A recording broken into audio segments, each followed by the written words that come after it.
داستان شیخ صنعان، پیری که بارها و بارها پیاده به مکه رفت، شیخی که گویند 400 نمیدونم چند نفر مرید داشت و مکتبی و بساطی، همونطور که جناب مولانا مکتبی و مرادی بود و مریدهایی داشت و پامنبری هایی بودن و شمس رسید. حالا این چهارم، داستان عشق چهارم، شمس چهارم، جلوتر میگم که ماجراش چیه.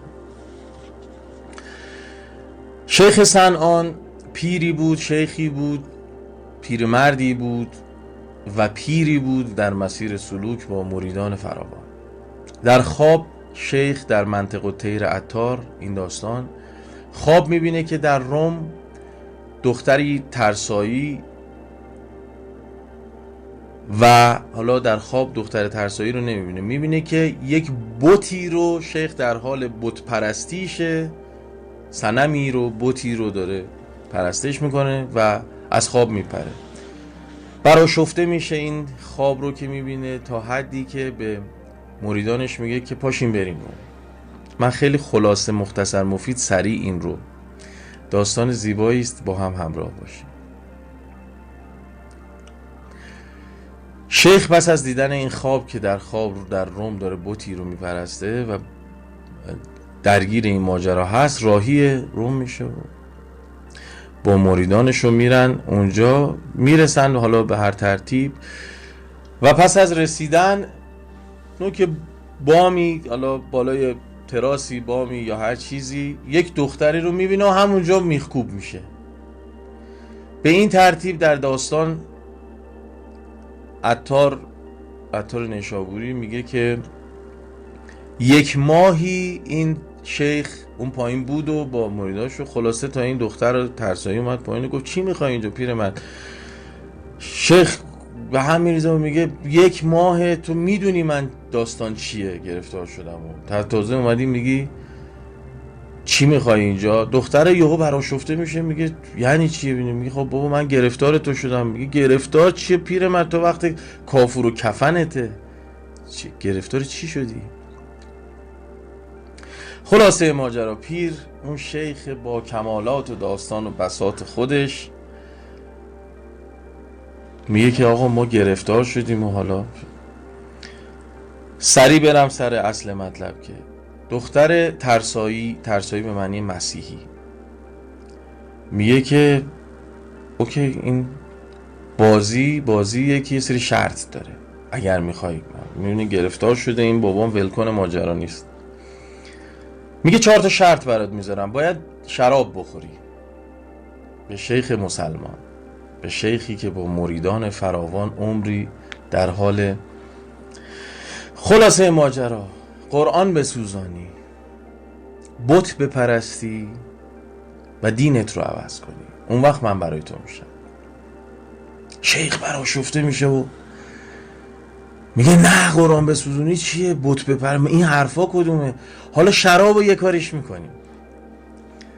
خلاصه شرابو به خورد شیخ میدن و این شیخ شرابه انقدر میگیرتش، اون 3 تا کار دیگر هم میکنه، بت میپرسته و قرآن میسوزونه و دینشو عوض میکنه و میگه خب دختر تو تمام وجود ما رو برباد دادی و حالا داستان چیه، چی کار باید بکنیم؟ میگه درسته، ولی خب مهریه من مهریه سنگینیه.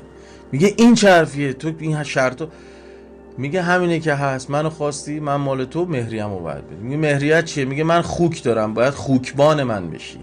دیگه به طور کلی به قول معروف به لجن میکشه این داستان.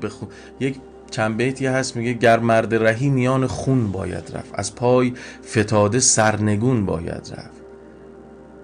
نگو داستان چیه، خود راه بگویدت که چون باید رفت. خلاصه مریدا میبینن که پیر خوکبان این دختر ترسایی شده، مثلا میبرن دیگه.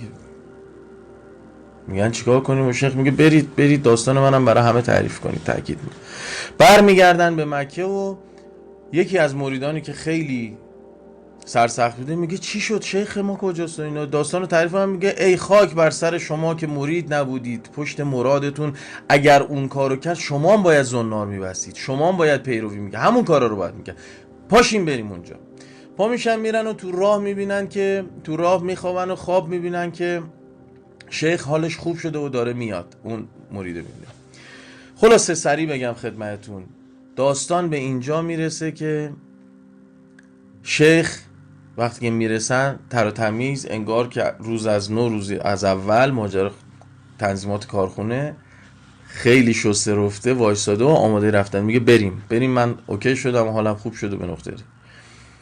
خلاصه برمیگردن در راه، یهو شیخ وای میسه میگه دختر ترسایی داره میاد. دوباره مریدان میگن ای بابا بازی از اول شروع شد.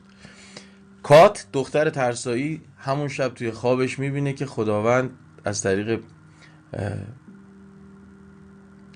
قاصدی پیغامی میفرسته که این فرد رو ما در زندگی تو، وارد زندگی تو کردیم که شکوفا بشی، تو نفهمیدی قدرشونه. اون پیر، اون خورشید بود ما برات فرستادیم، تو قدرشو ندونستی، دلشو شکوندی، به هر خاک و خاری و ذلیلی کشوندیش، از دست دادی، پاشو غفلت نکن. که طوری این خواب تأثیر میذاره و دختر رو برآشفته میکنه که پای پیاده در خار و خاشاک و بیابان دوان راهی مسیر شیخ میشه. خلاصه میرسه به شیخ و ته داستان خونین و مالین و پا و داستان حال زارو فقط به شیخ میگه که من به مسیر تو اومدم، من مسلمان میشم، من مسلمان شدم و به راه تو، به دین تو، به خداوند تو، به این مکتب ایمان آوردم و من از این به بعد مسلمانم. و دخترک میبره، کار نداریم.